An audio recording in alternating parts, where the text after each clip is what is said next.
Welcome, everybody, to Worlds of Speculative Fiction. This is episode 99, and we've got something really big planned for our 100th episode. But in this one, we're doing something equally big, which is finishing up with Malazan, Book of the Fallen, by looking at books 9 and 10 in this series. So, if you've been watching this, you know that over the last several years, we have already devoted 4 episodes to books in Malazan, Book of the Fallen, each time tackling 2 of these massive tomes.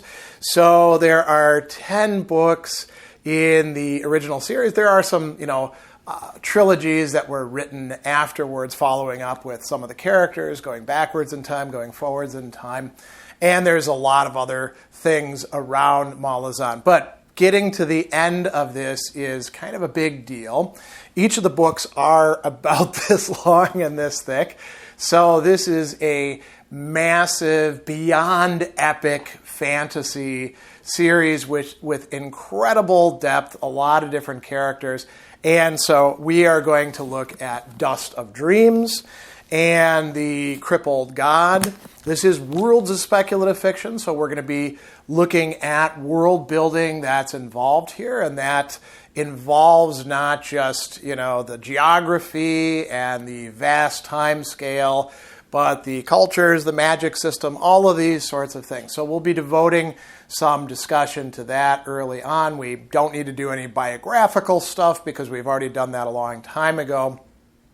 And we're going to be looking at some of the things that Erikson himself has said, particularly about these last 2 works, especially The Crippled God and the ending of the series. And we'll be exploring some really important philosophical themes that are cropping up in these 2 books, but also in earlier books in the series as well. So lots of discussion of particular passages and scenes and key themes that are involved in this.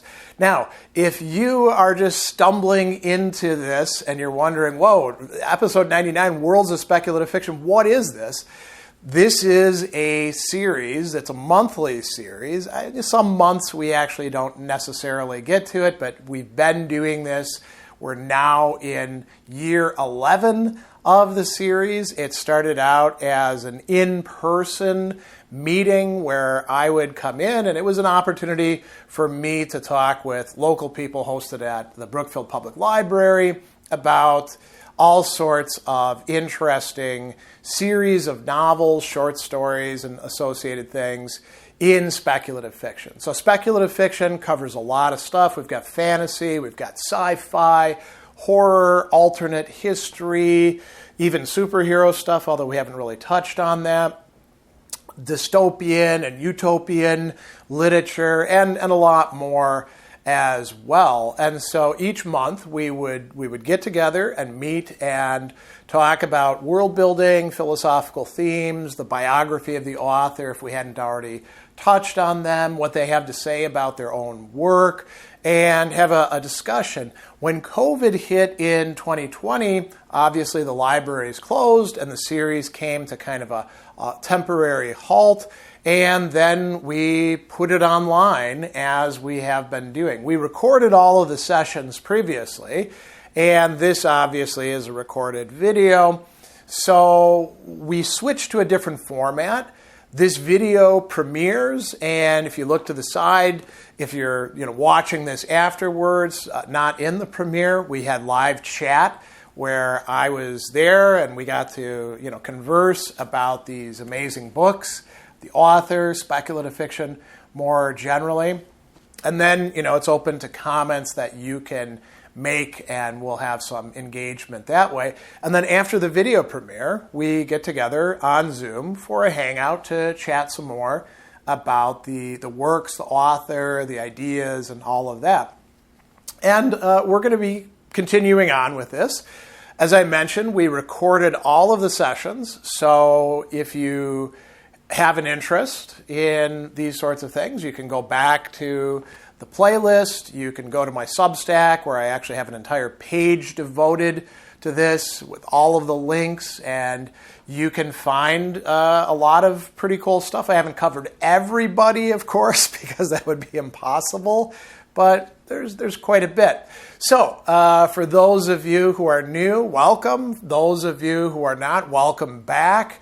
We are going to dive in deep into these two works, and I'm looking forward to the conversation. I'm also kind of proud of the fact that not only have I read my way through all of these works, which is itself quite an achievement, but, we managed to see through on the commitment to cover the entire series of Malazan, Book of the Fallen.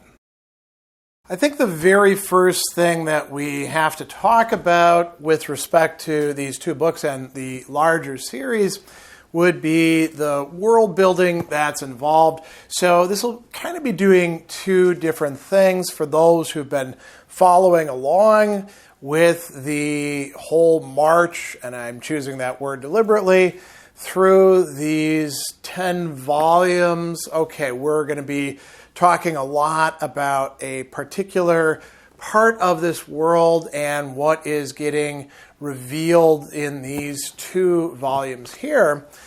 But for those that might be a bit new to the Malazan Book of the Fallen, we really have to talk a bit about the vastness of this narrative universe and the different realms within it. So the challenge is not to go too deep into all of that, but why don't we begin there?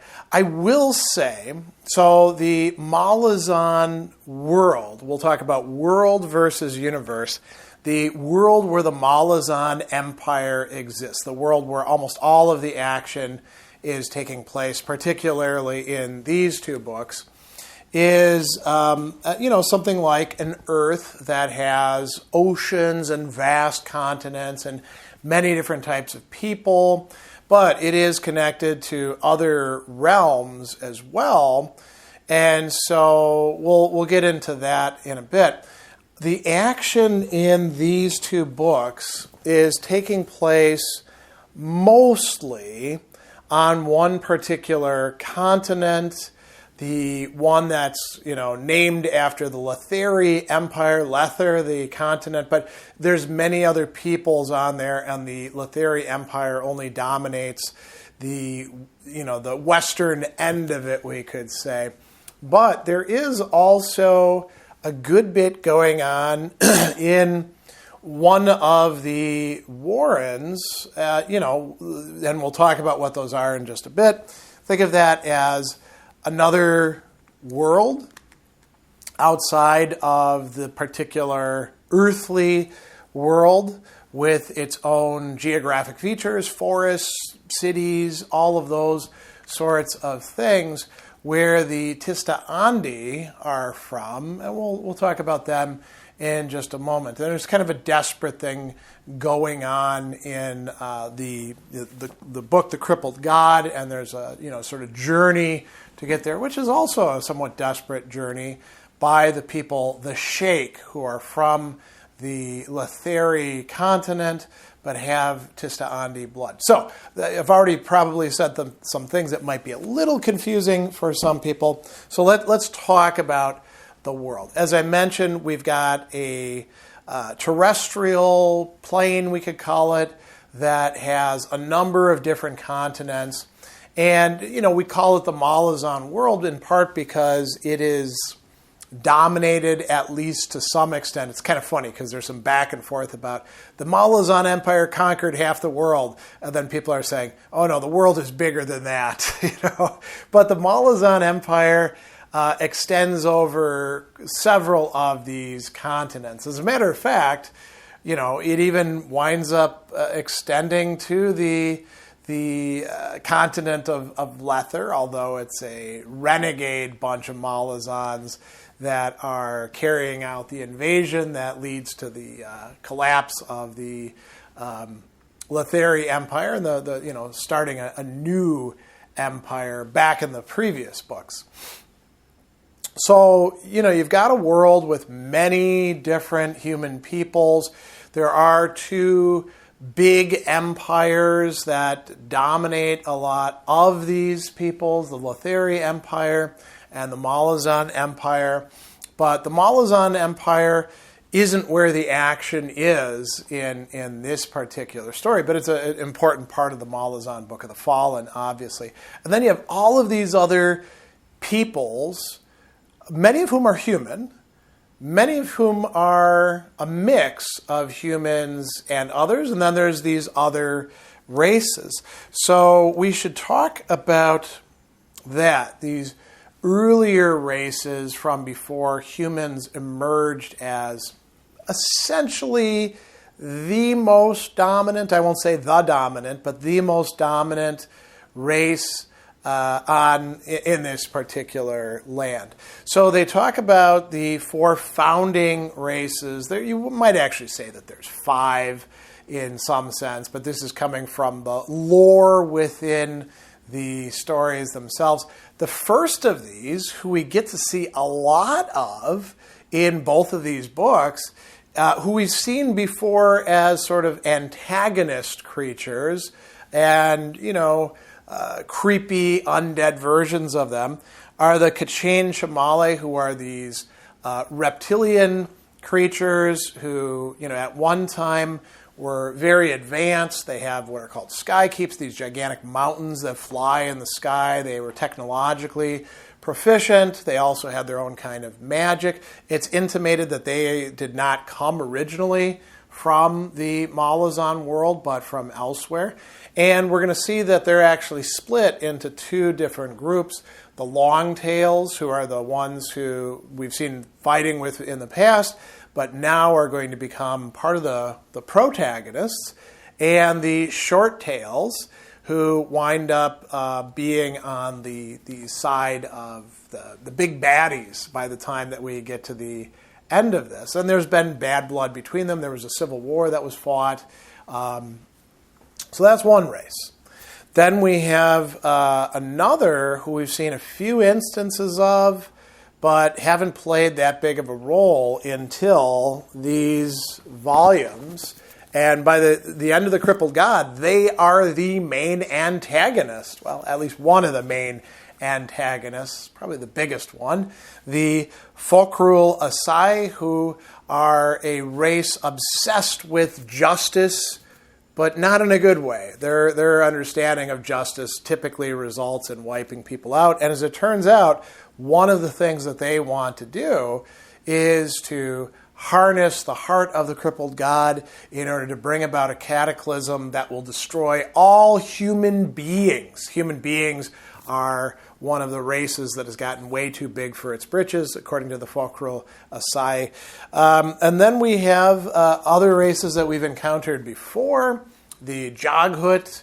There are these, very tough, kind of porcine with, boar's tusk, green-skinned people who tend to be pretty anarchic, but occasionally have tyrants arise. They actually have this really rich backstory, and there's some of them playing a big role in this. And by the way, the god of death, who died in the 8th volume, Hood, is a Joghut, right?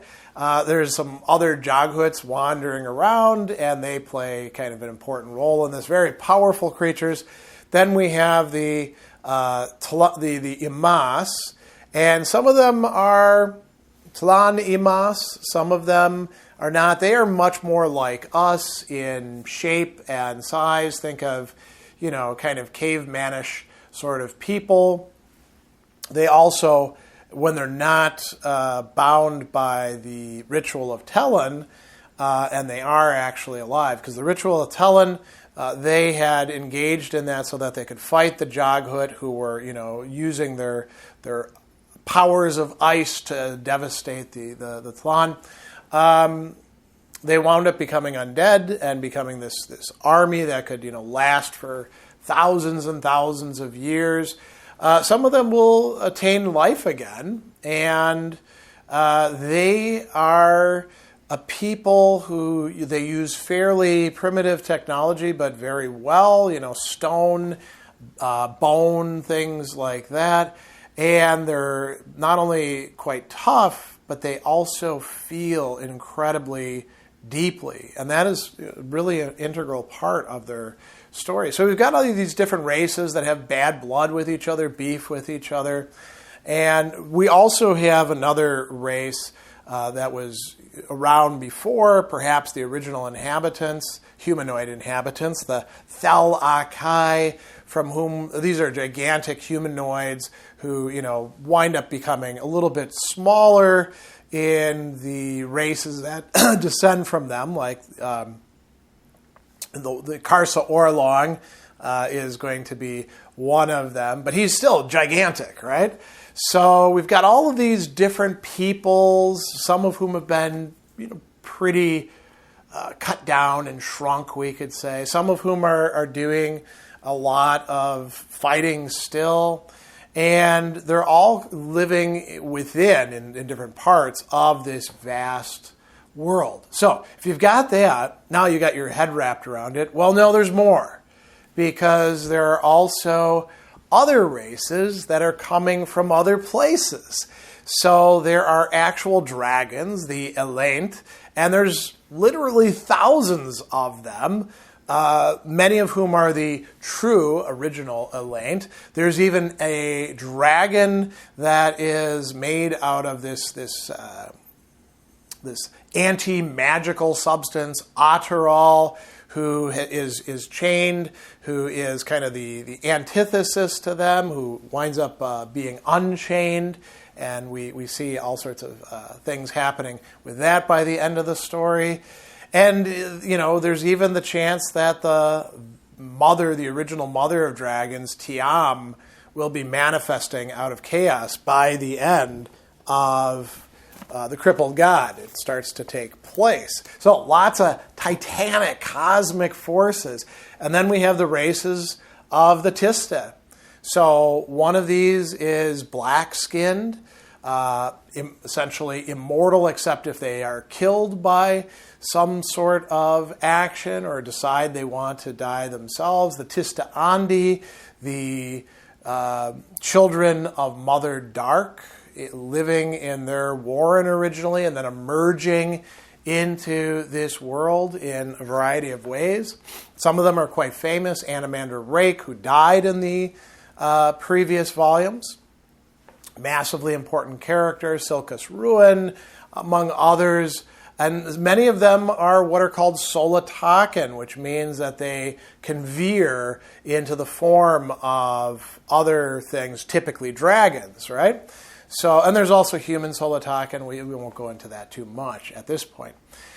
So that's one race. And then there's the Tistaleosan, the light, right? They are white, pale, wear enameled armor. And much like the Folcro Lasai, they are absolutely obsessed with their understanding of justice, and they want to take over the realm of the Tista Andi. And there's going to be a big battle fought, particularly in the 10th book, between the Tista Andi and their descendants, the Sheikh, who are a mixture of human and Tista Andi, against the invading Tistaleosan. There's a third Tista race, the Tista Eder, and they don't play that much of a role in these particular stories, but they played a massive role earlier on, especially in the conflict between them and the Empire of Lather, where they took over the empire and found themselves being sucked into the corruption of that very empire. And so there was a great invasion of the continent of Lether at one time, where hundreds of thousands of Tista Andi and Eder came through into this world to fight the K'chain Shamale for that. And eventually there was a betrayal. Tista Andi were decimated by the Tista Eder. So we've got all these other things going on. So you can see it's a quite complex world. And each of these has their own, we can say, history and narratives and customs. And they don't all, get along with each other necessarily. So that's an important part of it. You've heard me mention the term warren. So a warren is a magical realm in which people and other things, demons, for example, live, or beasts. There's all of this. And there's not just warrens, but there's also in this continent the holds. And so some of these are things like the hold of death or the hold of fire. And there's also like a warren of fire. And in fact, there's warrens that are tied to particular races. So the Tista Andi come from the warren of Curald Galain, where they had their primeval city, Carcanus, which still exists in the story and will be shortly under a sort of siege. Each of the ancestral races has its own warren. But there's also other warrens that mages, particularly human mages, but not just them, draw upon as well. And one of the elder gods actually gave of his blood to create these warrens. So a very, very complex history that goes back hundreds of thousands of years, right? This is all kind of backstory to lead into the narrative of this. So we have all these different holds and warrens. There's even a conflict going on between the master of the holds, who is one of the elder gods, and the master of the deck of dragons, which is connected to all of the warrens and all of the houses. So each of these warrens has its own house. There's a house dark. There's a house light, house shadow, which has been broken, at least the warren, and kind of usurped by the former emperor, Kelanaved, and his master of assassins, who wind up becoming gods themselves, right? Shadow Throne and Cotillion. There are holds for the beasts. There are warrens for the Tlan Imas, for the K'chain Shamale, for the Focro Asai. All of these things are part of this vast narrative world. And there are gods. There are elder gods. We get to meet quite a few of them. They interact in different ways. There are newer gods, what we call ascendants, who have risen. There's even people cursed with immortality, like Kalor, who was previously an emperor, and he's a pretty bad guy in a lot of respects. So there's a lot of very interesting, we could say, high-level things going on, and there is no complete order or unity to it. It's not like you can line up, here's the good guys, here's the bad guys. As a matter of fact, throughout the narrative, some of the ones that we thought were clearly bad turn out to be on the side of people who are at least trying to preserve goodness in some way. So this is all backstory and world building going on. Now, I want to kind of zoom in a little bit. What is happening in these two particular books that are bringing the entire Malazan Book of the Fallen to a successful close? As I mentioned, nearly all of the action is happening on the continent of Lether. It's a vast continent. The Tista Eder live way up in the northwest. The Empire of Lether occupies a lot of space. It's been conquering other people, either through outright military action or colonizing them or trade relationships or stuff like that. But there's quite a few other people along the way who are further west who are also, doing their thing, living there. And a lot of them are going to play roles within this. Some of them are not human. So we have, for example, the K'chain Chamale, the last hive, we could call it, of them, or colony of them. They have chosen a human being, a woman who is the last of her race that has been wiped out, her people, to be a kind of interesting function. Many of the gods will have three important functionaries. Instead of just having priests, the way some of the gods do, they will have a mortal sword, the representative of the god on earth in a martial form. They will have the shield anvil, the person who gathers the worshippers of the god as they're dying and embraces them.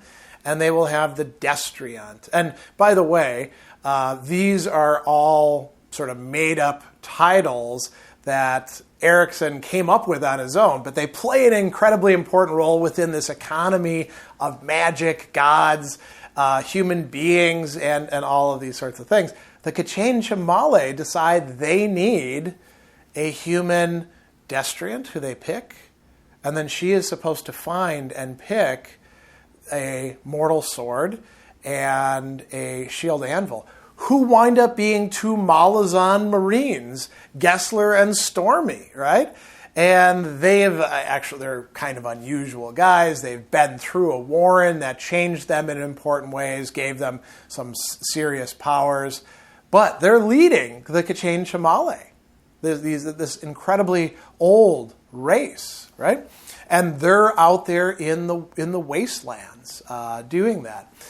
The action really begins with a sort of decision that has been made by Adjunct Tavora Paran, who we've encountered before, who is the leader of the Malazan forces in Lether. All of them were, considered to be traitors, targeted by the Malazan Empire. They got out, they sailed all the way to this other continent, successfully invaded. And now the invasion is over. Lether is a functioning empire again, a kingdom, really. And Tavor says, we now have a new mission. Will you follow me?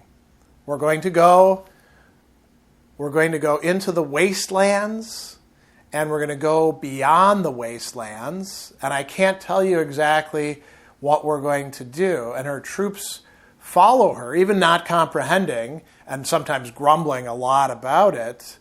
But they're going to follow her all the way to this kingdom that's at the very, very end of the continent on the eastern side, with whom Lether has lost contact for years and years.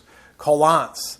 And as it turns out, the Forkroll Asai have actually conquered that whole area through the use of their magic, their superior fighting power, their intellects, and all of that. And they've done some horrible things, culling the human beings. They're creating refugees of children who, have to go out into the wasteland and even into the desert. But they took over that area, and that's where Adjunct Tavor is leading her army without them fully understanding that. They're accompanied by an army led by a man who's died and has been brought back to life, the brother to the new emperor, Bris Bedict, and he's got some pretty able lieutenants as well, one of whom he falls in love with, who falls in love with him. And then he is going to lead another army along with the Malazans of Letheri to officially to escort them, but he actually goes all the way. There are other allies that the Malazans have. One of the martial orders, the Grey Helms, who are dedicated to the wolves of war, right? They do, in fact, have a mortal sword, a shield anvil, and a destriant, although things happen between them that aren't quite so good. The destriant actually winds up melting and pronouncing a prophecy about betrayal. There are also, as they're going along, the Kundril, if you remember back to the things that are happening around the early books with Tolkein. These are people who, there's a cult that arises around him in the March of Dogs, and the Wiccans who are devastated. And these people come with the Malazans as sort of like auxiliaries, right? They also are a warrior people, but also a cult.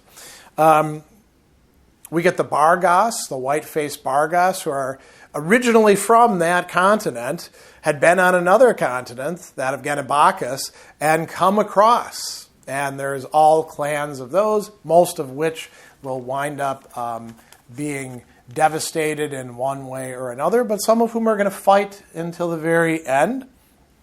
And then we also have the Bolcando, one of the kingdoms far to the east, who has also lost touch with Colance. And, they've got their own dynastic things going on. The king is a screw-up. The queen and her daughters are really clever people. One of her daughters actually plays a really important role as a mage. The queen brings along her Evertine legion, and eventually all of these forces are moving east into the wastelands, into the glass desert, which seems to be impossible to pass, but Adjunct Tavor actually brings her troops through there, managing to do that. And, they're going to attack it's not really the homeland of the Forkrul Asai, but the area that they've taken over, and they're going to try to get to the heart of the crippled god, which is chained there at the top of this spire. So all of this fighting is going to be going on for some grand plan, and there's lots of fighting that's taking place. As I mentioned, the Kachain Shamale, the short tails, they attack the Malazans, devastate them, and then they are then attacking the other Kachain Shamale, and the other Kachain Shamale win over them, right? There's lots and lots of fighting, lots and lots of loss, and eventually everything's going to come to a culmination in that very eastern part of the continent. There's one other contingent of Malazans called the Host, led by Adjunct Tavor's brother, Ganoish Paran, who is also the fabled master of the deck, master of all the houses, right? And so all of these things are happening. So this is the world that this is taking place in. You can tell by my narration of this some sense of how vast of a place we're talking about. There are three really key themes within this entire sequence of books that reach a crux in The Crippled God that I want to kind of tie together at this point. So the first is the notion of Malazan Book of the Fallen. And we get, interestingly, so, each chapter begins with some sort of poem or dissertation or some discussion that is taking place, part of the lore of this world. And the very first entry preceding chapter 1 is a poem that reads, "I am known in the religion of age. Worship me as a pool of blood in your hands. Drink me deep, its bitter fury that boils and burns. Your knives were small, but they were many. I am named in the religion of rage. Worship me with your offhand cuts. Long after I am dead, it's a song of dreams crumbled to ashes. Your wants overflowed, but now gape empty. I am drowned in the religion of rage. Worship me unto death and down to a pile of bones. The purest book is the one never opened, no needs left unfulfilled. On the cold sacred day, I am found in the religion of rage. Worship me in a stream of curses. The fool had faith, and in dreams he wept, but we walk a desert, rocked by accusations, where no man starves with hates in his bones. Now the attribution here is Poet's Night 1:4, Malazan, Book of the Fallen, Fisher Keltoth. So there's a reference to Malazan, Book of the Fallen, within the book itself. And, there are a few other transitory references, but there's one that is happening much later in the work as the crippled god is seeing the Malazan defenders trying to ward off the Colonese who are trying to obey the Focral Assai and get to him as he's chained down. So, I want to read this to you. Lying beneath the weight of the chains, the crippled god who'd been listening now heard.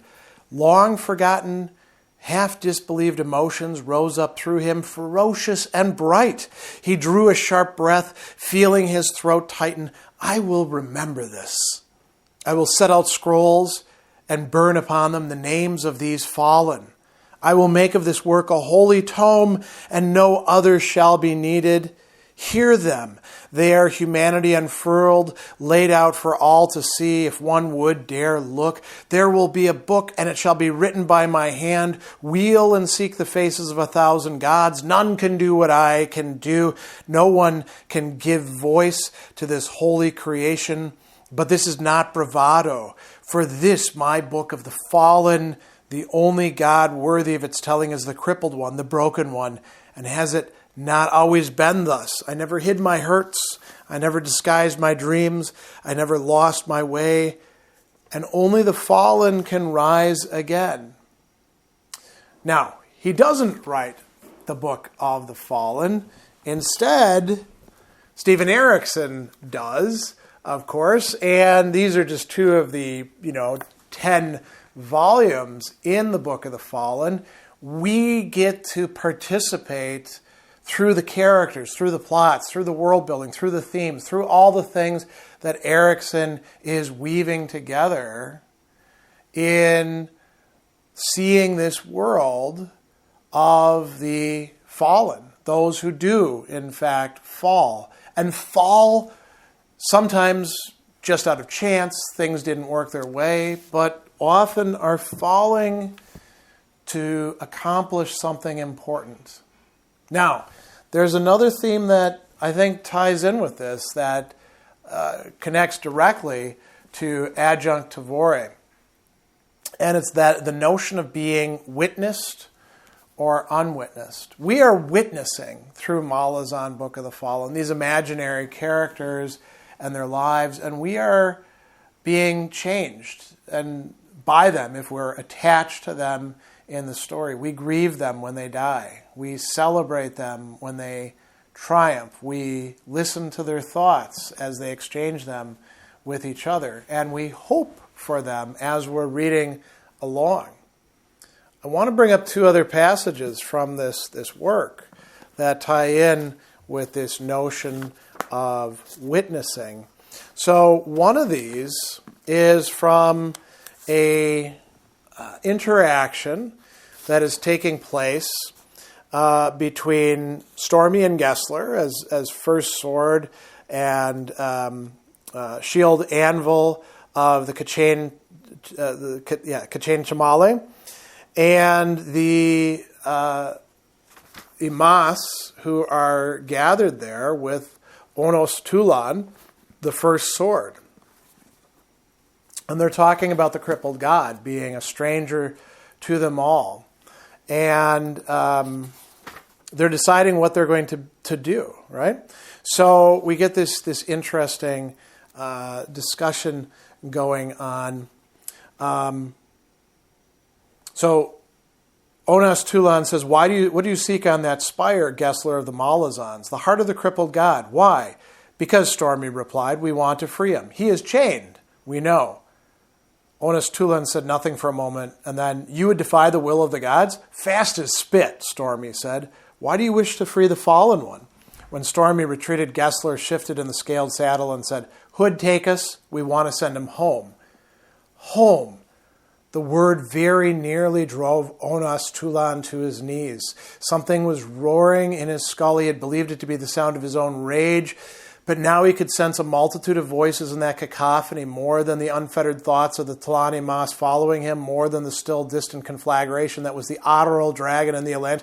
No, what deafened him here was the unceasing echoes of terrible pain, this land, all the life that had once thrived here, only to falter and suffer and finally vanish. And there upon that tower of rock, that cracked spire that was the core of a restless volcano, where the earth's blood coursed so close to the surface, another broken piece of a broken, shattered god, a being that had been writhing in torment for thousands of years. No different from the Tlani Mas, no different from us. So he goes on, and he says, in his mind he reached among his followers, found the one he sought. She was close, almost behind him. Bonecaster Bitterspring of the second ritual, do you hear me? I do, First Sword. You are named a seer. Can you see what awaits us? I have no true gift of prophecy, First Sword. Bitterstring, we are all impostors. What awaits us? What has always awaited us? Blood and tears. And so he says, even the power of Talan, he's talking to the Malazans, cannot penetrate the wards raised by the Fulcral Asai. We cannot therefore rise in the midst of the enemy in their trenches. This will have to be a direct assault. We know that, the one named Gessler said. We shall fight for you, Onas Tulan said, and then he was silent. Have I distressed you? Gessler said, no. You greatly relieve us, First Sword. It's not that. It's just, now it's my turn to ask, why? If by our sacrifice, yours and mine, said Onas Tulan, the pain of one life can be ended, if by our deaths this one can be guided home, we will judge this a worthy cause. This crippled god, he's a stranger to us all. It's enough that in the place he calls home, he is no stranger. Why should these words force tears from these two hardened soldiers? I do not understand. Onas Tulan opened his mind to his followers. You have heard, you have shared. This is the path your First Sword chooses. But I will not compel you. And so I ask, will you fight by my side this day? Bitterspring replied, First Sword, I am chosen to speak for us all. We have seen the sun rise. It may be that we shall not see it set. Thus we have us this one day to find the measure of our worth. It is perhaps less time than many might possess, but so too is it more than many others are privileged to know. One day to see who and what we are. One day to find meaning in our existence. First Sword, we welcome the opportunity you've given us. Today we shall be your kin. Today, we shall be your sisters and brothers. To this, Onas Tulan could find no words. He floundered for what seemed a long, long time. And then from the depths of his being, there arose a strange feeling, a sense of recognition. Then you shall be my kin on this day, and among my kin am I not at last home? He had spoken these words out loud, and turning, he saw surprise on the face of the two Malazans. Malazans, make it known to your Kachain Chamale, each in our time we two people have warred against the Fulcral Asai. On this day, for the first time, we shall do so as allies. And actually what we find out is not only will the Tlani Mas and the Kachain Chamale and the humans join as allies, the Joghut will as well against the Fulcral Asai. This is a solidarity that is really quite striking. Now, there's another passage that has directly to do with this matter of witnessing that I wanted to cite, and this is the adjunct. When the adjunct spoke, she's talking to her soldiers. Does anyone know you? You who stood in the shadows of the heavies and the marines. Who are you? What is your tale? So many have seen you marching past, seen you standing silent and unknown. Even now your faces are almost lost beneath the rims of your helms. She was silent for a long moment, her eyes tracking each and every visage. Then she halted, gaze fixing upon one man, a Falari, Corporal Grid Fawn, 3rd Squad, 11th Company Bone Hunter. You carried Sample, the soldier on your left, on your back, the last day in the desert, and before the blood for water, the only thing that kept you and her alive was your love for her. The man seemed to sway before her words. She nudged her horse forward. Where stands Rekai? Here, cried a voice from a dozen ranks back. When Lostra Yil lost consciousness protecting my life on the day of the Nahruk, you led your squad to recover us. Myself, Hennar Weigolf, Captain Yil, you lost a brother, and to this day you can find no tears for him. But be at ease. There are those in your squad who have wept in your stead at night when you sleep. And she goes on. Then she says this. Who are you? I know who you are. What have you done? You have stayed with me since the very beginning. Soldiers, hear me. This day is already lost to history, and all that happens here shall remain forever unknown. On this day you are unwitnessed. This is a theme that she brought up before when she made a speech in the earlier books before they invaded the Letheri Empire. You will be unwitnessed. And the people are, what the hell? Why would you talk about it that way? So then she says, except for the soldier on either side of you, they shall witness. And I tell you, those soldiers to either side of you, they are all that matters. The historian scrolls have no time for soldiers like you. I know, for I have read hundreds of them. They yield a handful of words to speak of defeat or victory. Perhaps if so warranted, they will make mention of great valor, extraordinary courage, but the weight of those words is no more and no less than those used to speak of slaughter and murder, because as we all know, one soldier can be hero and villain both. We have no place in their histories. So few do. They are not us. They were never us, and we shall never be them. You are unwitnessed, but I have seen what you see. I have felt what you feel, and I am as much a stranger to history as any of you. Then she says, on the day of the Nahruk, they stood for you. Today, here, you shall stand for them. Talking about the Marines and the Heavies who were devastated by the short-tail Nahruk. And I shall stand with you, my beloved soldiers. She held up a gauntleted hand. Say nothing. We are walls of silence, you and me. We are perfect reflections of the one we face, and we have faced each other for so long now. And the meaning of that silence is none of the enemy's business. Behind her, she could feel the tramp of thousands of boots reverberating up from the ground. But she would not turn, would not face the enemy. Her eyes belonged only to her soldiers, and she could see theirs belonged to her and her alone. So, that is quite a battlefield speech, is it not? There is one other passage that I want to bring up where somebody is explaining adjunct tavore in ways that Steven Erikson himself will do, as we'll see just a little bit. Krugava, the former sword anvil of the Grey Helms, is talking with Spox, and they're having a discussion about what the adjunct is actually offering. And Krugava says, in those dreams stood a woman, a mortal woman, immune to all magics, immune to the seduction of the fallen gods, eternal suffering, and she held something in her hand. It was small, indeed so small our dreamers could not discern its nature, but it haunted them. Oh, how it haunted them. And then the queen, Aberstall, says, what was she holding? You must have an idea. An idea? Oh, hundreds of those, Highness. What she held had the power to free the fallen god. It had the power to defy the gods of war and every other god.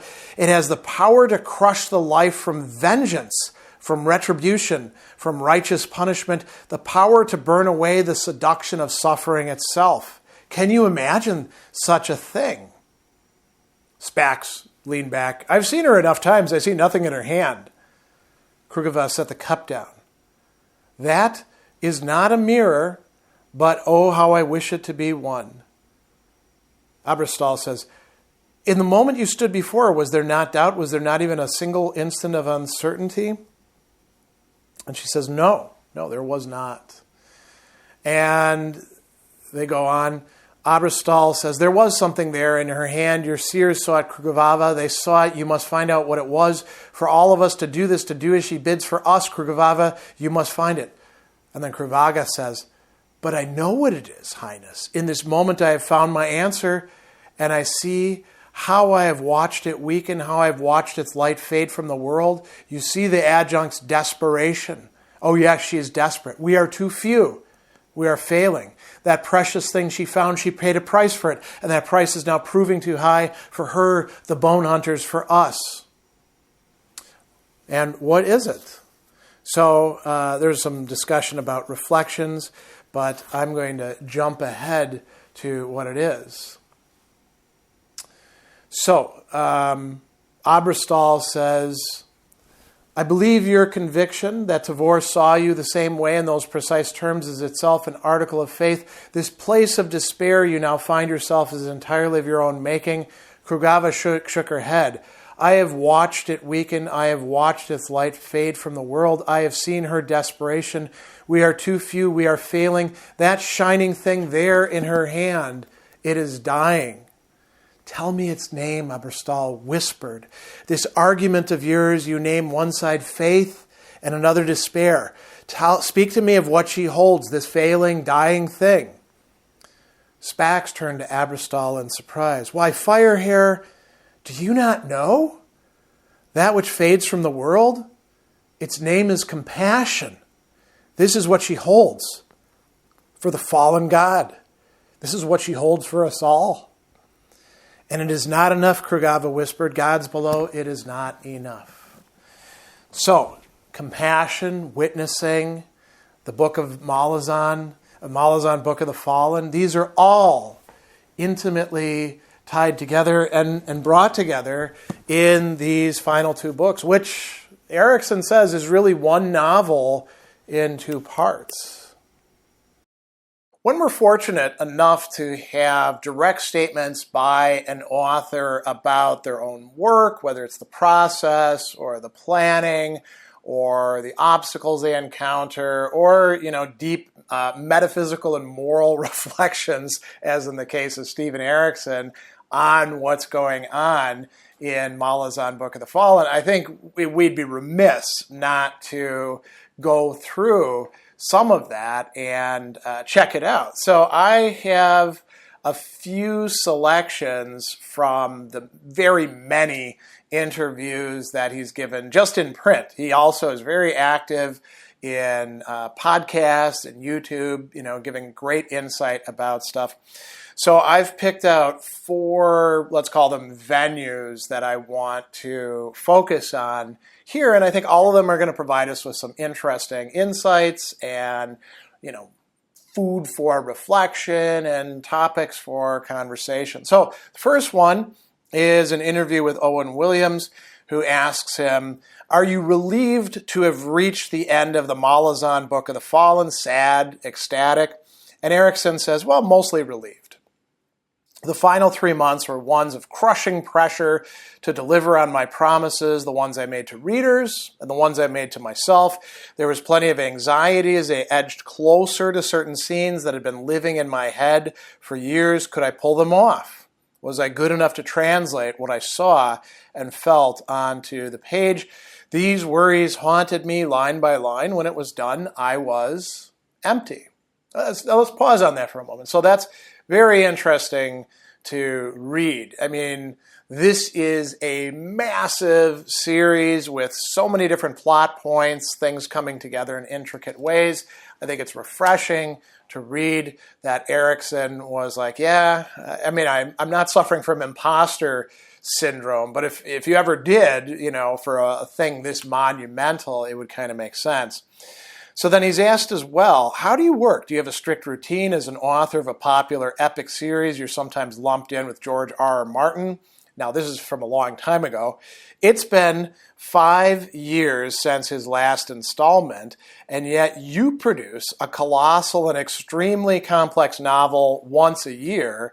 Is it as effortless as you make it seem? What's the secret? Now, before we go into the answer, we should remind ourselves.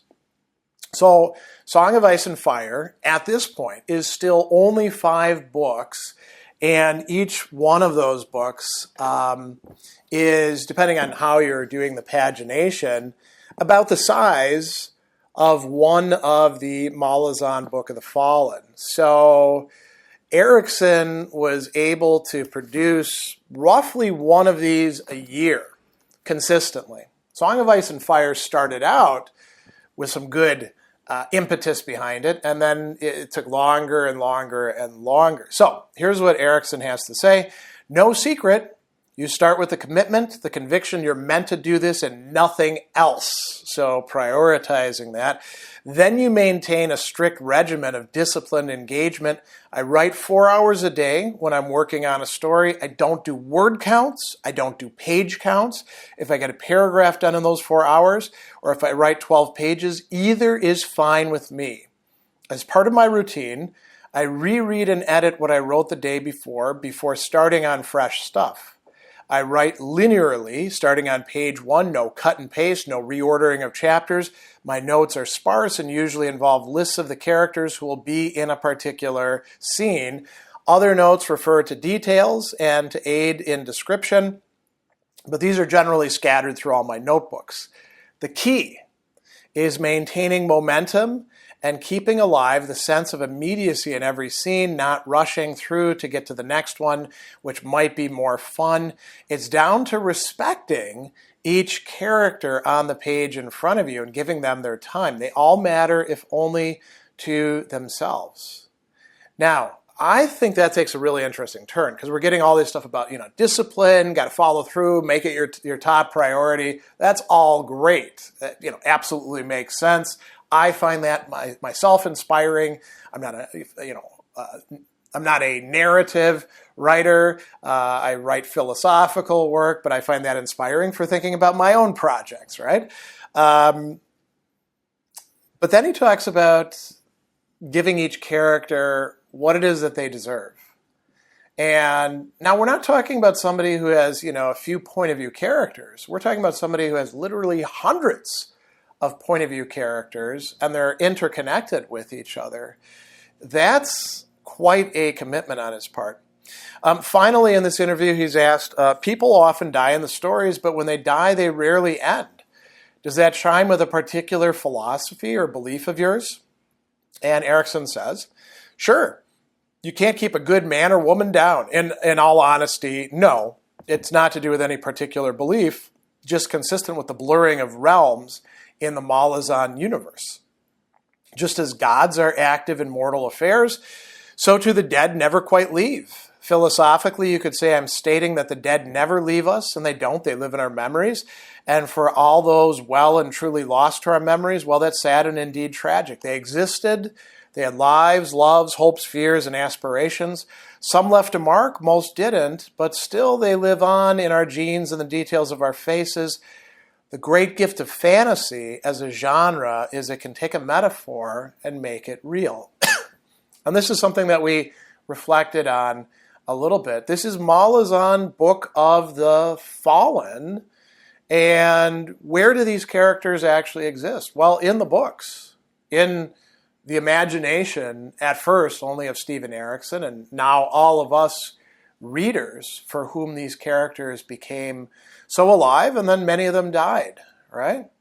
There's some interesting corollaries that could be drawn there to many other, not necessarily fantasy literature, but a lot of the other narratives that we live by. Now, Nerds of a Feather Flock Together had an interview with Steven Erikson, and now we're kind of shifting to talking about genre. And so they said, you recently waded into the meta debate over grimdark fantasy. We wanted to follow up on a few points that you made. Our understanding of your argument is that grimdark is not synonymous with grit, nor is it an extreme manifestation of grit. It seems that you're positioning grimdark, the adjective, as qualitatively rather than quantitatively different from gritty, the adjective. You seem to see gritty as the centering of narrative on the unflinching portrayal of hard-scrabble lives under difficult circumstances, whereas grimdark is defined by the notion that catharsis, which is possible under gritty circumstances, has now been rendered impossible or unobtainable. Is that a correct reading? Or would you instead say the potential for catharsis is just one marker of several? And if so, could you tell us why the potential for catharsis is such an important marker of grimdark, non-grimdark? Steven Erikson says, well, thanks for this invitation. I've been very impressed with the level of discourse on Nerds of a Feather, and I'm delighted at the chance to participate. Coincidentally, I was only a few days ago sitting on a panel at ICFA addressing violence and nihilism in fantasy, in which we rehashed the whole grimdark debate. And as is often the case, the informal follow-up discussion that took place at the poolside bar offered up a whole host of new ways of thinking about this. With the caveat that what I'm going to relate here comes from observations made by other people and that I make no claim to authorship, I'll see if I can summarize some intriguing points that come from that discussion. So here we're getting, the master talking about what some of the other masters are saying. If we can consider the evolution of modern fantasy as derived from two parallel and rather distinct lineages, sword and sorcery emerging from the pulp tradition on one hand and on the other the Tolkien exegesis, we could certainly track the drive towards a realistic or authentic approach to the fictional portrayal of violence in both streams, though there are qualitative differences between the two. For example, Howard's take on violence is arguably more visceral than is Tolkien's. Given that, the place to look for what distinguishes the two tracks has to come from asking what the violence serves. Answering that question can call on myriad sources, from biographical, for example, Tolkien's experiences in World War I, to direct textual analysis seeking pervasive thematic explorations, but I'm going to leave that to the scholars. As a writer, I can't help but look at another author's work of fiction from a perspective of what, how, and why. What is being said? How is it being said? And finally, why is it being said? Only when satisfied that I've parsed some answers out of those questions does the potential for entertainment kick in. While this may seem odd to the general fan or reader, I'd humbly suggest it's little different for them, if less analytically. What rings true or authentic or honest is how we all measure a work of art. But every work of art is contextual, bound to its time of creation, and no matter how inventive a fantasy world, it can't help but derive its inspiration from the real one. It doesn't help that these days, more than ever, much of the, and here I'll invent a word on the fly, ethosphere, as in the ethos of the culture surrounding you, an alternative for zeitgeist, is itself a fantasy created by the incessant needs of market forces, consumerism, titillation, and spectacle.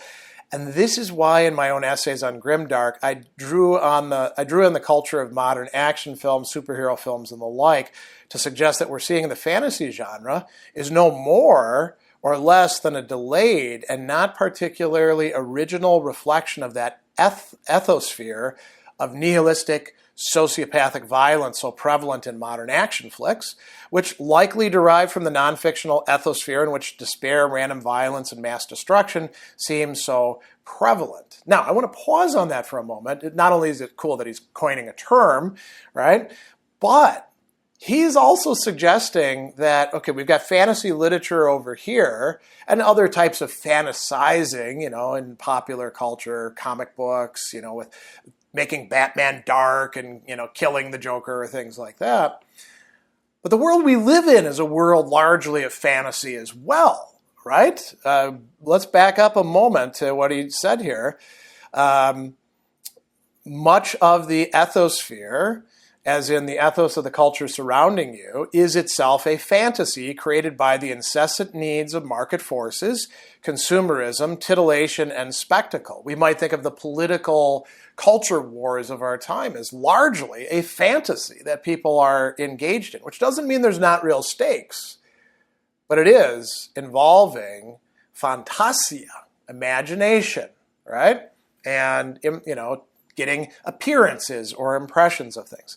All right, leading back into this. Anyway, all of this is leading up to my saying that gritty violence and fantasy is nothing new, especially if you backtrack along the sword and sorcery path. So everybody running around at the new gritty fantasy waving their hands in the air and going, ooh, ah, is kind of silly. Distinguishing grit from grimdark to me is rather easy. Grimdark may be characterized by grit, but something else is going on, and that something else is fundamental to what grimdark is. And let me add, I no longer see grimdark as a pejorative and use it as a descriptive. Nihilism is the key word here. The death of hope, the pointlessness of existence, and by extension, the indifference to suffering. One of the really key themes in Malazan Book of the Fallen, our responses to suffering.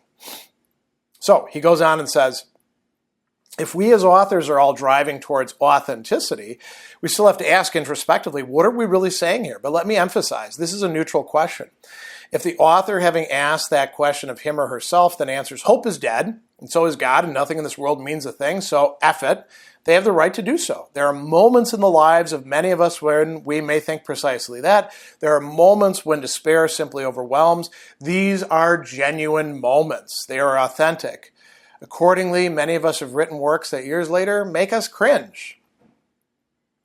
A little bit later on in this, he's going to say, catharsis is not possible in a nihilistic world. That's why it's such a rare concept these days. Catharsis means some sort of discharge, some sort of purification. It goes all the way back to Aristotle's remarks on tragedy, where he says that, well, tragedy brings about, when it's good, a catharsis in the audience of emotions, pathe, specifically of fear and pity. But he also mentions other emotions in that text, anger, a sort of, fellow, feeling for humanity that we could also translate as love of humanity, right? So coming back to this, he's asked, well, there's some debate about whether Malazan Book of the Fallen counts as grimdark. You appear to be arguing it's something else. So what, in your opinion, demarcates the series from the archetypal grimdark story? And if Malazan isn't grimdark, then what are some examples you think do clearly fit in the boundaries? So here's what Erikson says. All right, so it's very easy for me to distinguish the Malazan Book of the Fallen from the description I've given. The series was born of compassion, and that is precisely what it sets out to explore. And at the risk of spoilers, it ends in a place of hope and redemption.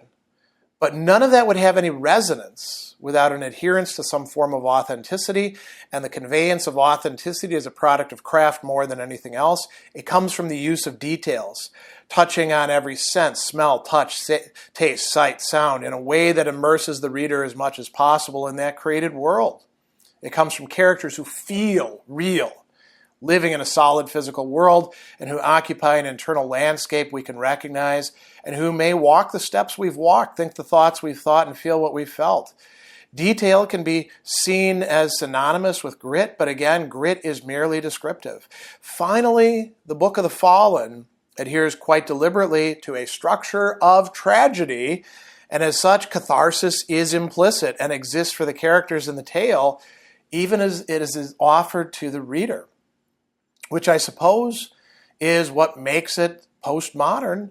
One can even say the tale was told for the benefit of those characters and the journeys they undertook, and accordingly it was told out of deep sympathy for these invented characters.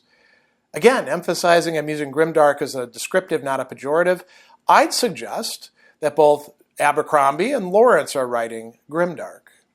So, some very interesting reflections there. There was a series of articles where Erikson himself was writing these in Life as a Human. They were called Steven Erikson's Notes on a Crisis. I'm only going to cite a few of them, but I think that they're well worth thinking about. So in one of the early ones, he says, the fantasy novels I write are character-based in that I hold to a single point of view for each section, though there are multiple sections. The challenge lies in stepping back into each character when it's time for their part of the story and finding their voice again. their way of seeing the world. I call it a challenge, but it's in fact what I love doing the most. It's like sucking on multiple personalities, sweet as candy. There are so many ways of seeing the world, and I want to experience every one of them.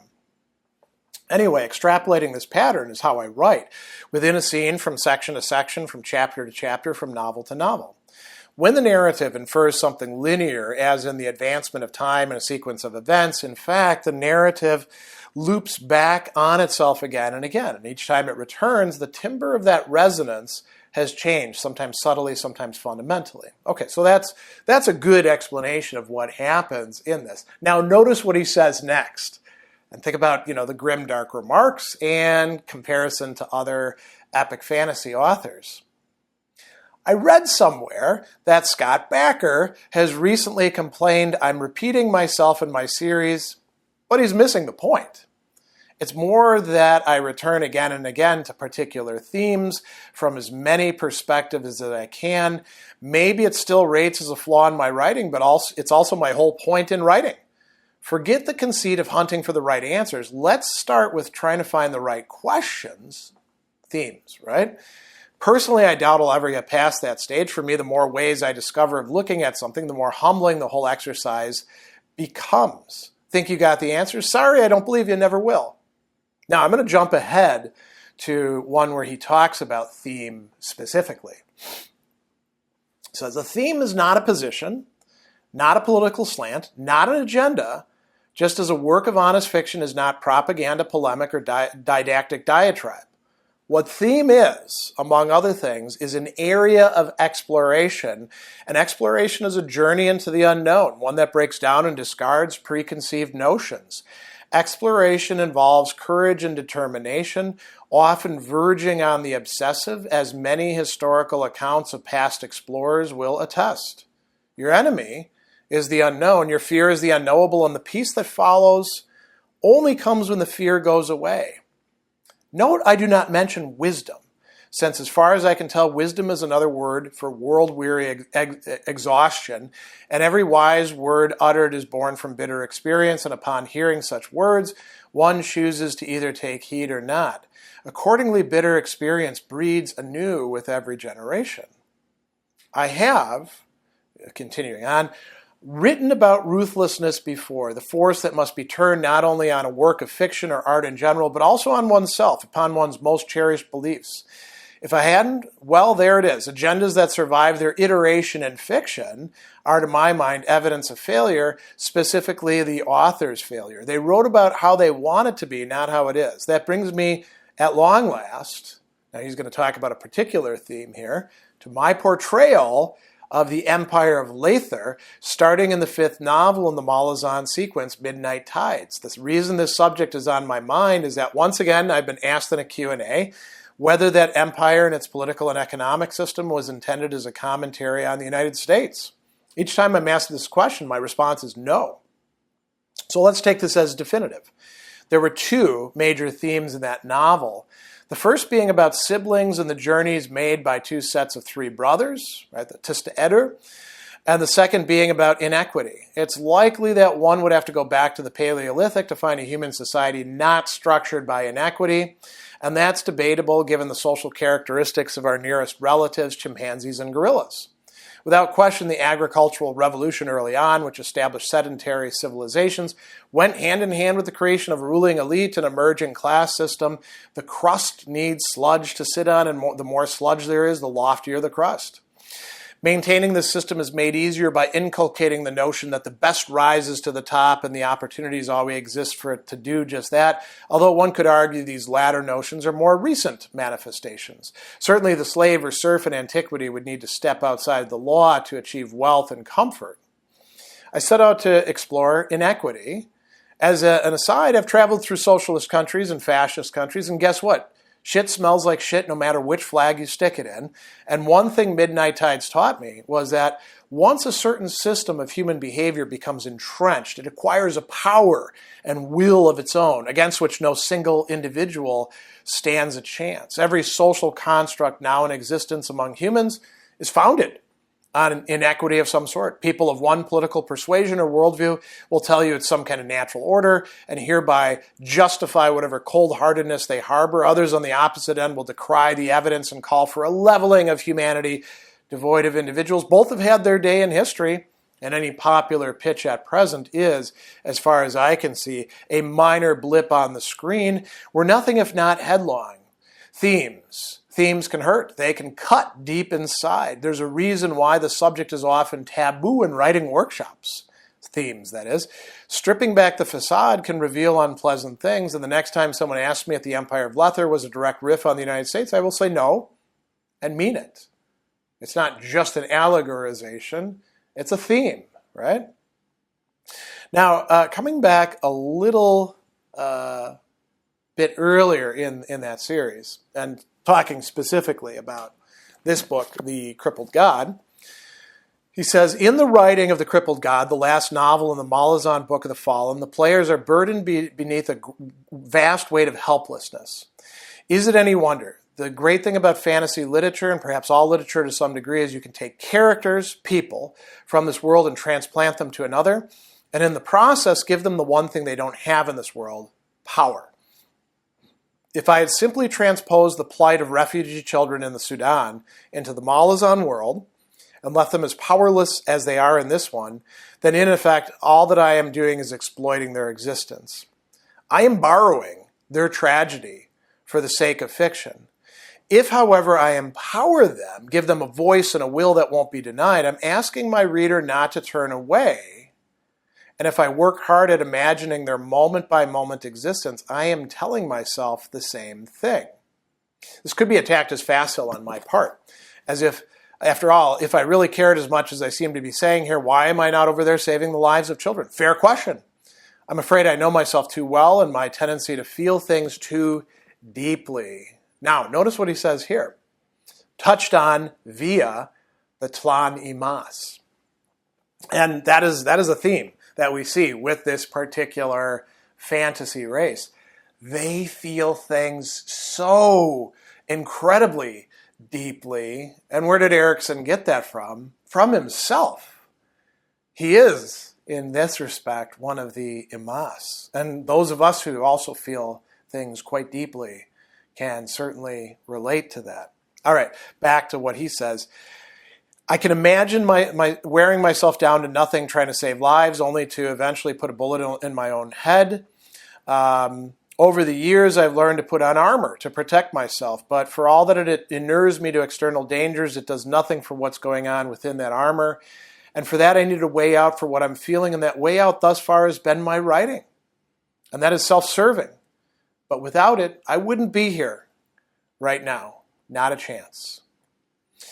The last thing that I want to give you here is not actually an interview. It's from Malazan reread of The Fallen. There's all these interesting comments by other people, a discussion going on. And then Steven Erikson weighs in. So he says, great discussion here, as is often the case. And there's two people who are writing the initial post. It says, Bill, while I understand your reluctance to get into the motivations, etc., of Tavor, the adjunct, right, one of the central characters in that she is one of the great determiners of this, I myself have no compunctions. That said, I don't think any of the following spoils anything regarding her. Nothing I will say about her should be anything new, I hope. That said, it may be that first-time readers, caught up as they might be in trying to figure out Tavor, should not read my following commentary. If you think it needs whiting out, go right on ahead. So what does he say next? Let's talk about compassion, forgiveness, rational thought, and judgment. So then he says, and this is after a bit of like, here's some examples which I'm going to skip over.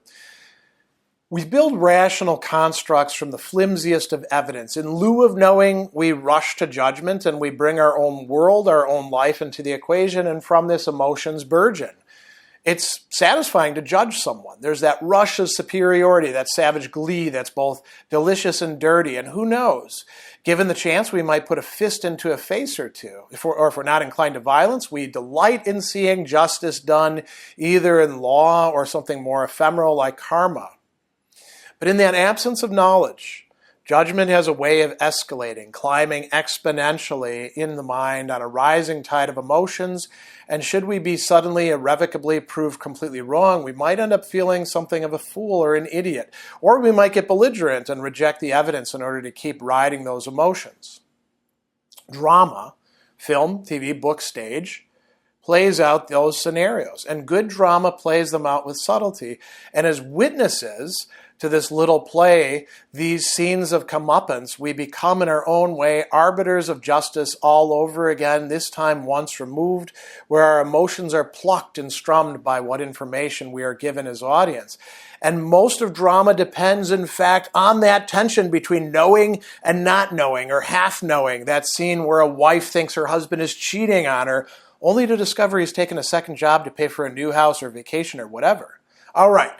Now, what does this have to do with Malazan, Book of the Fallen, and more specifically with the Crippled God and the discussion that's followed, chapter 14?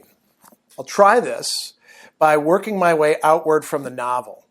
All of these characters want to know Tavor's mind. Now, by the way, that's definitely a question in Dust of Dreams as well, and in the earlier novels, going all the way back to the Bone Hunters, right? So all these characters want to know Tavor's mind. They want reasons, explanations. They want from her that rational construct they deem necessary in order to make a judgment. They're not getting it.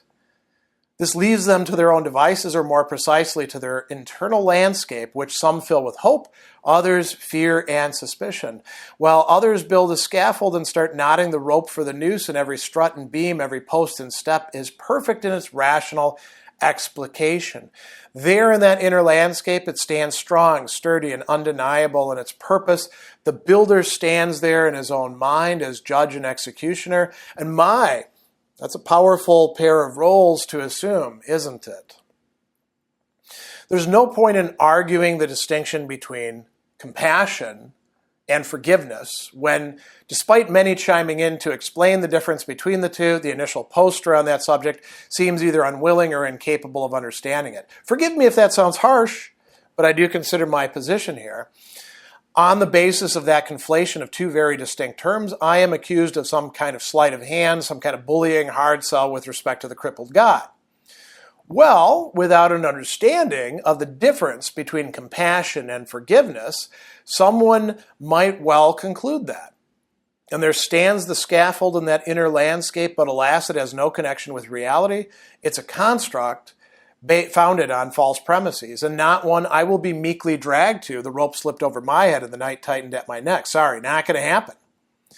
There is a vast difference between compassion and forgiveness. This entire series leaves the question of forgiveness open to each character and to each reader. Choose as you like. But this series heads straight and unequivocally to the notion of compassion. What's needed for it to come into being? How much information is enough? At what point does a person experience that light going on in their heads? At what point does hasty judgment based on incomplete knowledge all come crashing down? It's a personal thing. It varies among the characters. Presumably and demonstrably, it does the same among readers. I'm not a great believer in the efficacy of rationality. Reasons and excuses and explanations can each in turn be twisted to justify virtually anything, from a husband beating up his wife over a broken dinner plate to a nation conducting highly organized genocide. In the above example, the offended driver he's talking about can build up an entire framework leading to a violent confrontation, right? Tavor leaves it to her people, and by that I mean she leaves it to her people. Does that frustrate them? Surely it does. Actually, it might frustrate us, the readers, right? Does that make them frantic in their rationalizations, their concoctions of possible reasons and explanations? Indeed. Does that drive them inevitably into their internal landscape, there to construct what they will? Yes, and yes, that was my point.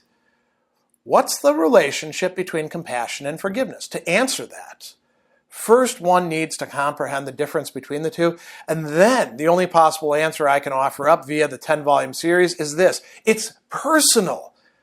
5,000 or so years of lawmakers, philosophers, and rulers have mulled on this matter, all within the context of justice and on behalf of a state or nation or empire. But many more thousands of years than any lawmaker, we humans have struggled with the same question every day, every night. What's fair? What's just? What's right? What do we know? What don't we know? And what difference does knowing or not knowing make? Here's a question for you. Among all the characters in the Book of the Fallen, for whom does the question of rationality, reason, justification, and judgment, one and all, fall to the wayside in the name of something else? And what might that something else be? The answer to both questions are both obvious and not so obvious. We might not even agree, but I do have a character in mind, and did during the writing, and I did have something else in mind as well. For a hint on the latter, it's not quite as simple as compassion, though compassion is a huge part of it. With respect to the crippled god, while that slow turnover was put into work from the very beginning of the series, it was the central arc to what the series was about. There is nothing sleight of hand about it. That said, it's entirely natural for a character or reader to choose not to let go of that god's crimes and then resist the turnover, even as the full measure of his suffering increasingly comes to light. Judgments once made are slow to be relinquished. They're too rewarding on both rational and visceral levels.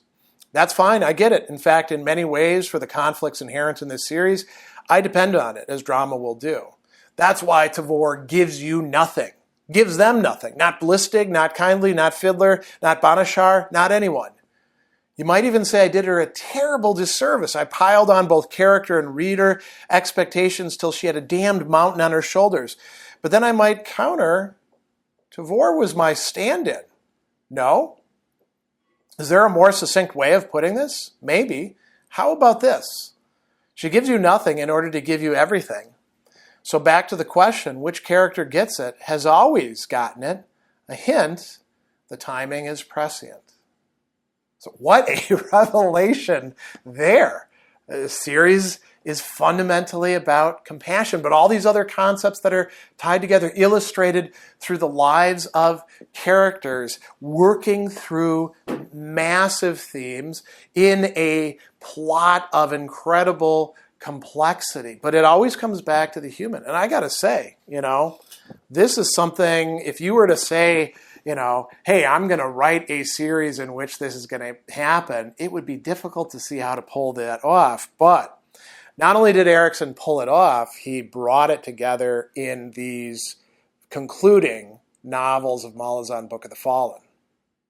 One of the central themes that runs throughout these two works, as well as the entirety of Malazan, Book of the Fallen, can be summed up in a word, but then has to be unpacked. And that word gets used in these occasionally, convergence. Another way of understanding it is that power is attracted to power. You can't simply exercise it on its own. There will be clashes and conflicts and plots and alliances and betrayals and all these sorts of things happening.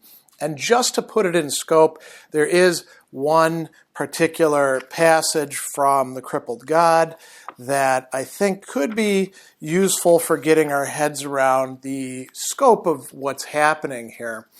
So, this is Quick Ben, who is talking with Ganoes Paran, and Quick Ben says she would free the crippled god, right? And then Paran says, and that's it? And he said, well, how would I know? Was your whole family like her? Nobody's saying a damn thing to each other, right? They talk a little bit about that sort of thing. And then Ben says, I thought you two had this planned. Had what planned? You're the master of the deck of dragons. So I am. Why? Do you want to play? And then Quick Ben says, a reading. Yes, that's it. I'd take a damned reading right now. Why not? And then Paran says, you don't want that, High Mage. Trust me, you don't. There are too many rogue players in this game. and he's going to name off some of the major characters who have been running throughout the, the whole series. Icarium, the life stealer. Draconis, the first sword of the Tlan and Mas, Unan Tulan. Olar Ethel, Silkus Ruin, Tula Shorn, Kilava. So we're talking about, Tista Andi, Tista Eder, some elder gods, even Gruntle, the mortal sword of Treach. And now the Elent. Now those are the dragons. And how many dragons have come or are coming through the gate? 100, 1,000? Oh, and the elder gods. Erastus, the past master of the tiles, and Kilimandros and her son. Quick Ben was staring as if Paran had lost his mind. Paran scowled. What now? They're all here? And he says, I have the deck of dragons in my damned skull. Remember, I caught the first winds of convergence some time ago. Trust me when I say this will be the biggest the world has ever seen, bigger even than the chaining of the crippled god. Nobody said it would be easy, High Mage. The question is, what do you have to offer me? And Quick Ben says, why, more good news. What did you think? What do you mean? The High Mage threw up his hands. So now it's going to get even more complicated. Let's just add the Kachain Chamale and the Joghood. And, we should probably mention Hood himself, no longer dragging the throne of death by one ankle. And who knows how many slavering fanatics of the Wolves of Winter.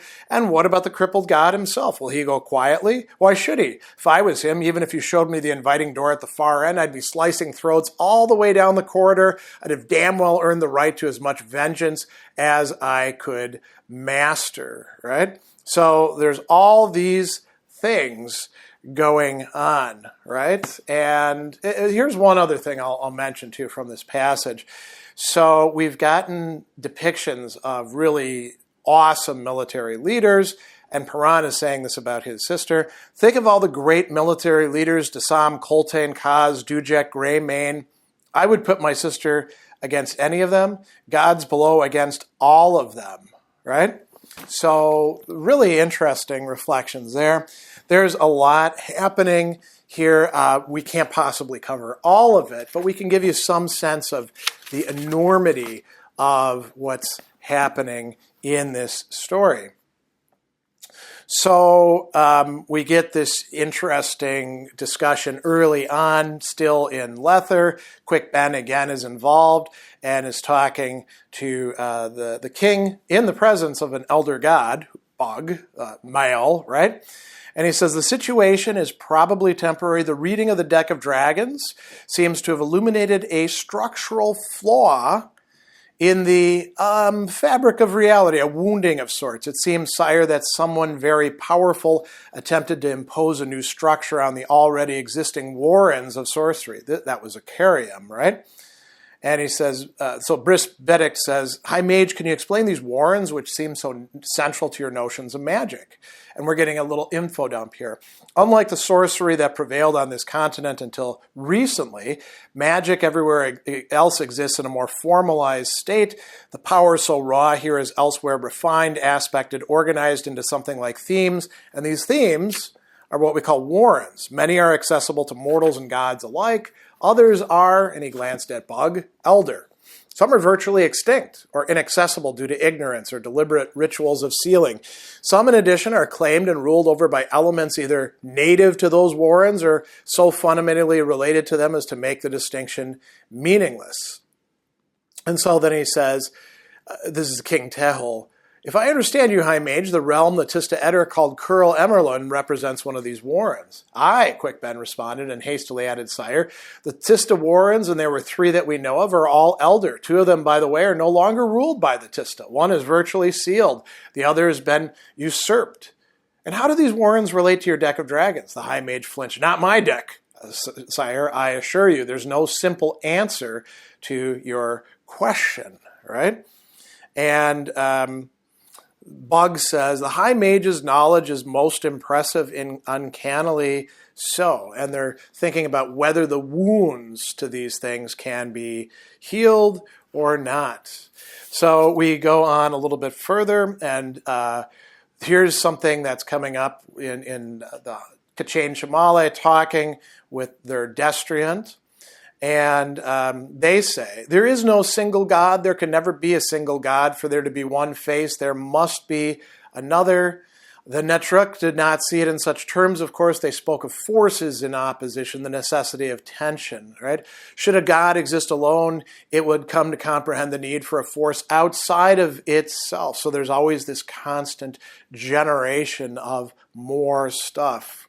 And he goes on and says, if it suits you and your kind, destriant, fill the ether with gods, goddesses, first heroes, spirits, and demons. Kneel to one or many, but never hold to a belief that but one exists and all that resides within that God. Should you hold to such a belief, by every path of reasoning that follows, you cannot but conclude that your one God is cursed, a thing of impossible aspirations and deafening injustice, whimsical in its cruelty, blind to mercy, and devoid of pity. Choose to live within one God as you like, but in doing so, be certain to acknowledge there is an other, an existence beyond your God. And if your God has a face, so too does that other. And then he goes on and says, we are reviled for revealing that face of the other God, the God of negation. Your kind have a flawed notion of magic.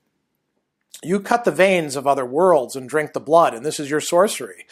But you do not understand. All life is sorcery. In its very essence, the soul is magical, and every process of chemistry, of obeisance and cooperation, of surrender and struggle at every scale conceivable is a consort of sorcery.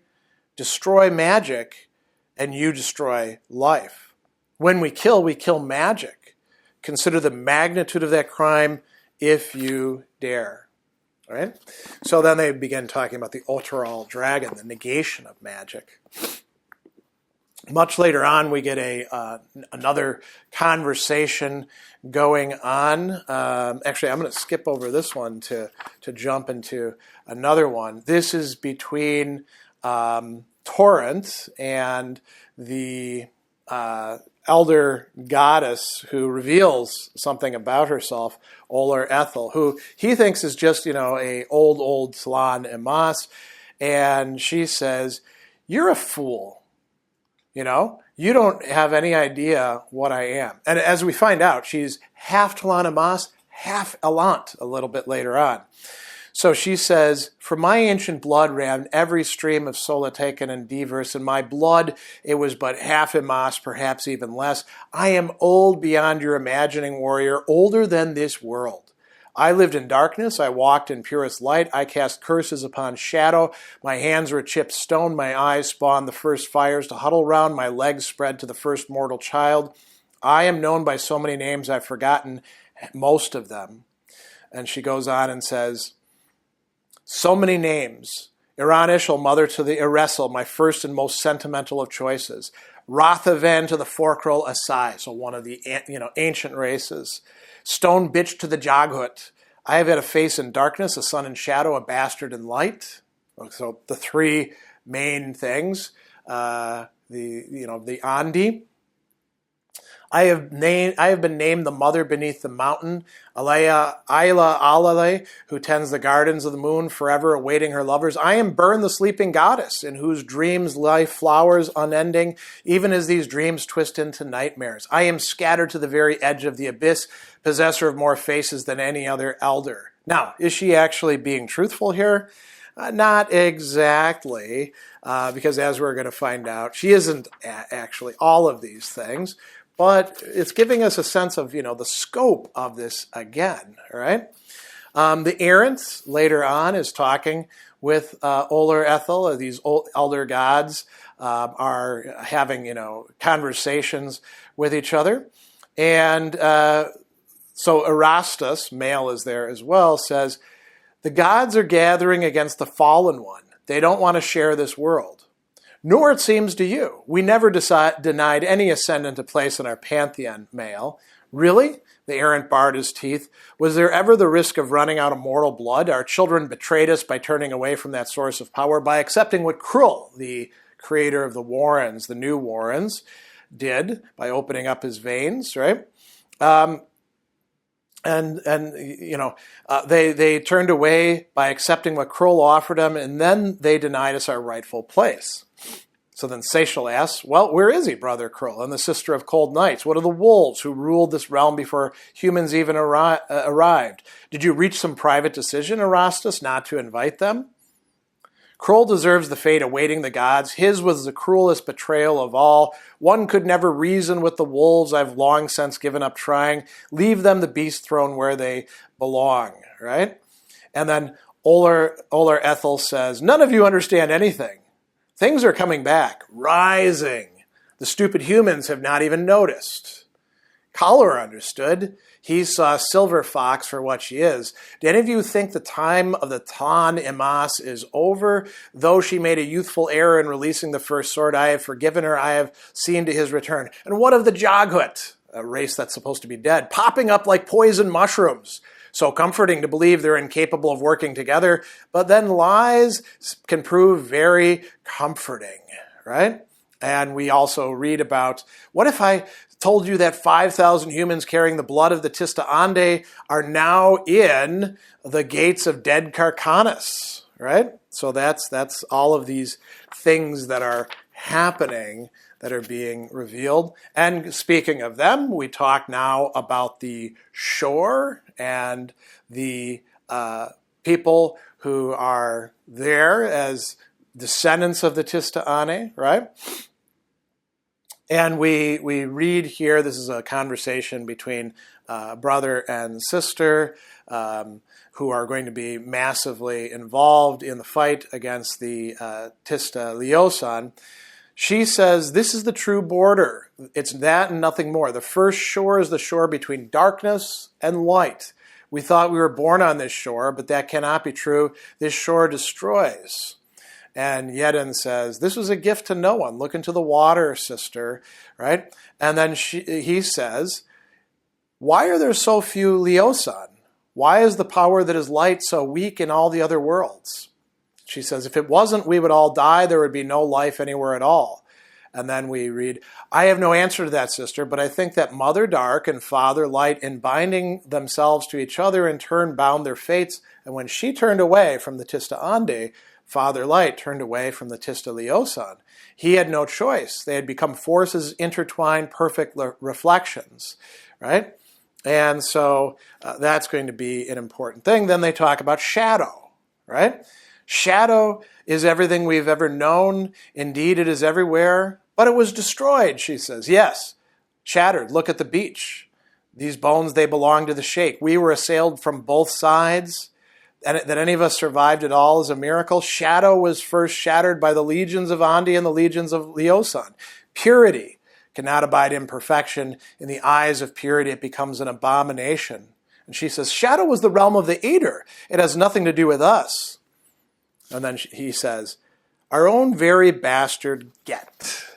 Right? Now, speaking of shadow, of course, we are going to get some interesting reflections coming up, because who has actually taken over shadow? Well, we're going to get that in just a moment. But coming back to the gods again, we get another interesting conversation. We mentioned the Ulteral dragon, this dragon that is sort of a contradiction of all magic. And there's going to be this massive conflagration going on. So the elder gods are arguing with each other.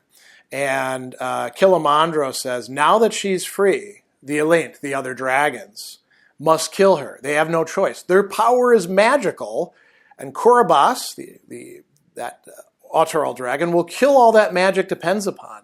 Since she's immune to their sorcery, it must be by fang and claw that will demand every Elant, every storm, until Tiem, the mother of all dragons, herself is awakened. As for Krull, well, he can no longer refuse the errant summons.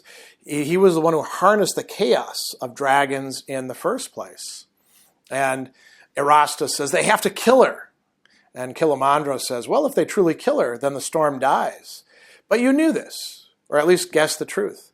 What you seek is the death of all sorcery bound to laws of control. You seek to create a realm where no mortal can hurt you ever again, a realm where the blood is sacrificed in our name, but in truth we have no power to intervene even if we wanted to. You desire worship, Erastus, but one where you need give nothing in return. And then he says, they must kill her. I will see them all destroyed. The meddling gods, I want all our children dead. Krull will understand. He'll see there's no other way, no way to end this venal, pathetic tragedy. You thought this was a game? I summoned the elder gods. Krull thinks to ignore me. I have forced his hand. I am the master of the holds, and I will not be ignored. Right? And they talk about the crippled god, and he says, what do we care about that dried up slab of meat? He'll be dead as the rest of them by the time this is done. So will the Fokral Asaya and the rest who think to challenge me. You didn't believe me, Setch. You chose not to take me seriously again. And Setchel Loth says, I understand you now. Your real enemy is the master of the deck of dragons, Ganoes Paran. Dragons who are warrens, all that raw new power, but you knew that you could not hope to match that master, not so long as gods and warrens remain dominant.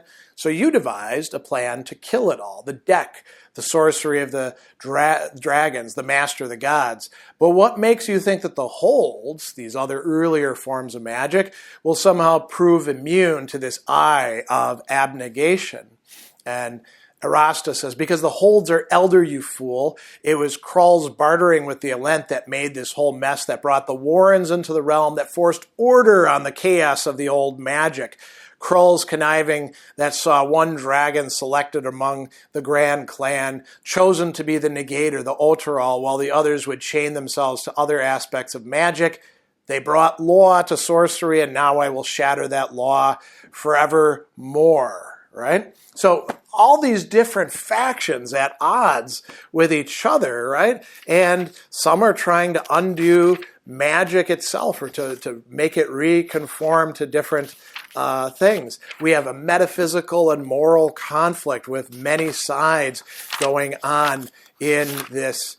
I mentioned the word conflagration, but really the coinciding of all of these coming together. Now, one other one I wanted to bring up very quickly. This is Hood, the Joghood who became Death himself, ruling over the Warren of Death, to whom all had to go when they died, right? And he has been killed in the previous books, and he's come back to life. Now he's drawing on a different Warren, and he's talking with the undead captain, Shirk Ilale. So, Hood says, I dislike moments of revelation, Captain. One is invited to infer all manner of deliberation leading us to this place, this time, when the truth of it is chance and mischance rule our every step. Very well, I'm not indifferent to your needs. And so this is Erikson also explaining to us, the readers. The possibility only gained life when two usurpers reawakened the remnants of curled Emerlin, the realm of shadow, and then set out to travel the Warrens and indeed the holds, seeking knowledge, seeking the truth of things. What they eventually discovered did not please them. In the boldness of their youth, they decided something must be done. Two new gods, Shirk Ilale murmured. They came to you? Not at first. Instead, they sought out loyal allies among the mortals they'd once commanded. Who are these, of course? Well, Shadow Throne and Cotillion, the new gods, who were Kalanavad, the emperor, and Dancer, his prime assassin. So Hood goes on and says, let's call it a wondrous conflagration of circumstance and character, a kind of audacity which made anything possible. Before long, they found the need to gather additional allies. Shall I list them for you? Why not? And of course, this is for the benefit of us, the readers. The son of darkness, Anamander, right? Who understood the true burden of a sundered future, the fatality of empty faith. The warlord of the sleeping goddess, who would defy the eternal patience of the earth itself, and stone wielder, the one who stood facing Caladan Brood, ensuring the world's balance. These two are destined to walk disparate paths, but what they seek is the same. The queen of dreams, whose pool had grown as still as death itself, the Lord of Tragedy, and a host of others, all drawn into the fold. Those you've named, are they gods? Hood shrugged. Ascendants. The complexity of this beggars belief, to be honest, the sheer scale of contingencies. Well, for all his peculiarities, let no one accuse Shadowthrone of failings in the matter of intelligence. The same can be said for Cotillion, for the patron of assassins well comprehended that just as certain individuals deserve a knife through the heart, so do certain ideas. Yet mortals are part of this plan too. Indeed. The adjunct, Tavora Paran? Hood was silent for a moment. This Congress, Captain, is not above cruel use of mortals. That is unfair. But consider what may be won here, Shirkalal. I have, Hood, but no, that is unfair. The Storm Captain? Why does that surprise you, she retorted. Try telling me something that doesn't break my heart then. Try telling me something that doesn't make me furious at your arrogance, your contempt. We do not hold the adjunct Tavor Paran in contempt. Really? She asked, the word dripping with derision. Captain, she takes our arrogance and humbles us. So, what a great way to end this particular theme. Coming back to one of the central characters and, one of the most important gods in this story.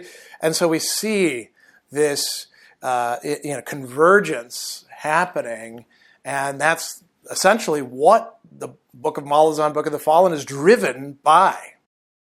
To bring this already long discussion to an end, which is really all too short given the incredible scope, not just of these two books, but Malazan, Book of the Fallen as a whole, I want to descend from the level of not quite universality, but grand picture down to the level of the individual and close on a theme that I particularly like, that's showing up in The Crippled God, and that is of love between two people. There are indeed quite a few happy endings and of different sorts. And so I'll just give you a few examples of them. The end of it, the epilogue, is Corlott, and she's trying to honor her love for Whiskey Jack, who she was only together with for a short time. And it turns out that he has seen her from afar, his ghost has, and he is still as much in love with her. And we see that Hetan and Onus are able to come together as well. But we even have kind of comic, but also sentimental ones. The drunk Sergeant Hellion, who's had this guy following her and trying to save her life the entire time. Herb is able to tell her before they go into battle, I love you. And she searches for him thinking, if he got himself killed, I'm going to kill him, right? So there's all of these wonderful things. And they're not just, male-female romantic relationships. We also have the relationship and overcoming of grief and keeping at a distance between two great friends of Fiddler and Hedge happening in this. And, Stormy and Gessler as well, dying together in the end. We have so much of these things happening that I thought it would be good to close talking about how, Malazan, Book of the Fallen, is indeed full of sorrow, grief, sacrifice, but it also includes these vulnerable moments of happiness. And I think Erikson is affirming something very interesting and important in wrapping things up in that way. We also have the very final discussion as well, right, where this old man is fishing, right? We have Crocus, too. Crocus gets to be with Apsalar. I mean, that was there from the very beginning. But we have an old man who is fishing for, the demon that's way down there, and a young man, or a young boy actually saying, you're not going to catch anything, and guess what? I'm going to be a soldier. I'm going to get the hell out of this town, right? And that's a nice way to end it as well. So we have this massive series, perhaps unrivaled in its complexity and depth and its exploration of humanity through not just human beings, but all of these other races as well. It reminds me of Olaf Stapleton and his deliberate choice for all of these aliens that are encountered to call them men, humans. Human is not just human beings. It extends to all these other characters and types.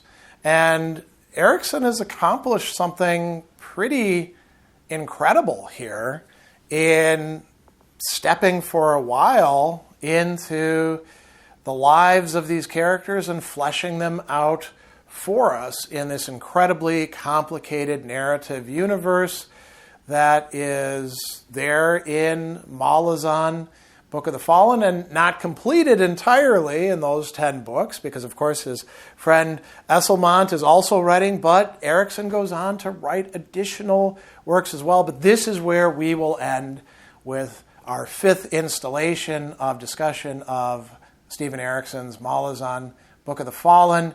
If you read it and it doesn't change you in significant ways that are hard to articulate, then you've missed something and you have to reread it. And I know I'll be going back to these myself. It's quite a monumental task.